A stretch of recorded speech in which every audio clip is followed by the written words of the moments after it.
Ever wondered how your favorite websites are built? How about we delve into the world of HTML today? Yes, HTML or hypertext markup language is the magic behind every web page you browse. It is the standard markup language for creating web pages and web applications. Think of HTML like the skeleton of a web page. It describes the structure, telling your browser what to display and where. It consists of a series of elements. These are the building blocks used to create the layout and structure of a web page. So, whether you're reading an article, filling out a form, or watching a video online, it's all made possible because of HTML. Now, isn't that fascinating? HTML is not just about codes and tags. It's about bringing ideas to life on the digital canvas that is the World Wide Web. Ready to dive deeper? Let's explore the structure of an HTML document next. An HTML document has a specific structure, almost like the skeleton of a body. Shall we examine it? HTML, or hypertext markup language, is the foundation of any web page. It's the bare bones that give a web page its structure and form. Just like a skeleton, each HTML document has a set structure that it adheres to. At the very top of every HTML document, you'll find the declaration. This isn't an HTML tag, but it's essential. It's a way for the web browser to know that it's dealing with an HTML5 document. Following this declaration, we have the element. This is the root of an HTML document. Everything else that makes up a web page is nested within this tag. It's like the spine of the skeleton, holding everything else together. Within the element, we find two major parts: the and the.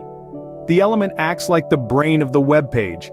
It contains meta information about the document that isn't displayed on the web page itself, but is crucial for browsers and search engines. This includes things like the character set, CSS styles, and scripts.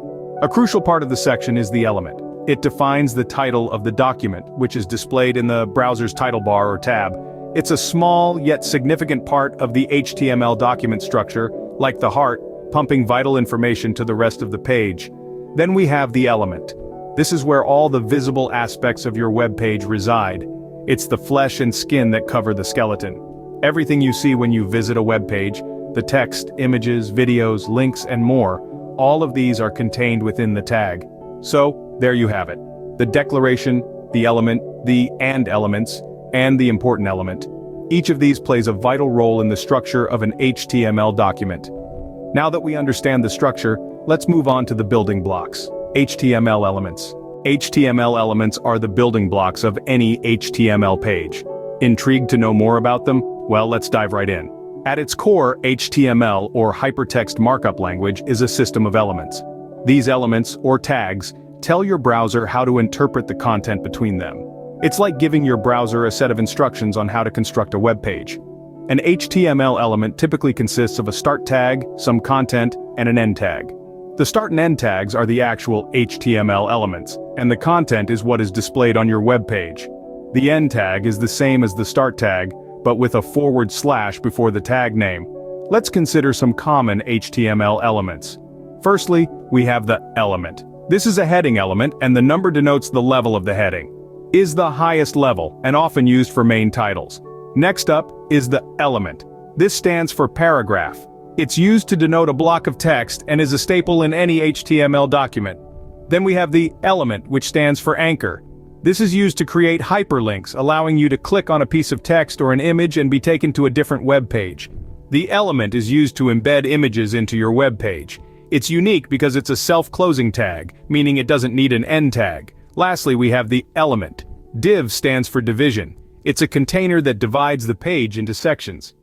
Each section can then be styled independently using CSS, which we'll discuss in another video. Remember, the beauty of HTML lies in its simplicity and flexibility. These elements, when used creatively, can build a wide variety of web pages and web applications. With a grasp on HTML elements, we are ready to understand attributes that add extra information to these elements. HTML attributes are like the seasoning to your dish. They add that extra flavor to your HTML elements. Curious? Let's dive in. Attributes are essentially additional pieces of information that we can attach to HTML elements to further define their behavior, appearance, or other properties. They come in pairs, consisting of a name and value, and are always placed inside the start tag of an HTML element. Think of it like this. If an HTML element was a car, attributes would be the optional extras like the color, the type of upholstery, or the sound system. Let's talk about some of the most commonly used HTML attributes. First up, we have class and ID. These are used to apply CSS styles and JavaScript actions to HTML elements. Next we have SRC, which stands for source. This attribute is used to specify the source file for elements like images, scripts, or iframes. Then there's href, an attribute used in anchor tags to specify the URL of the page the link goes to. Finally, we have the style attribute. This is used to apply inline CSS styles directly to an HTML element. Remember, these are just a few examples. There are many more attributes available, each with its own specific use and purpose. With a basic understanding of HTML attributes, you're well on your way to creating your own web page. So, we have taken our first steps into the world of HTML. Exciting, isn't it? We've covered the basics, what HTML actually is, the structure of an HTML document, the different elements, and attributes. We've seen how these components interact to create a web page, but this is just the beginning. There's a whole universe of HTML out there waiting for you. Remember, the journey of 1,000 miles begins with a single step. Today you've taken that first step into the world of HTML. Keep exploring, keep coding.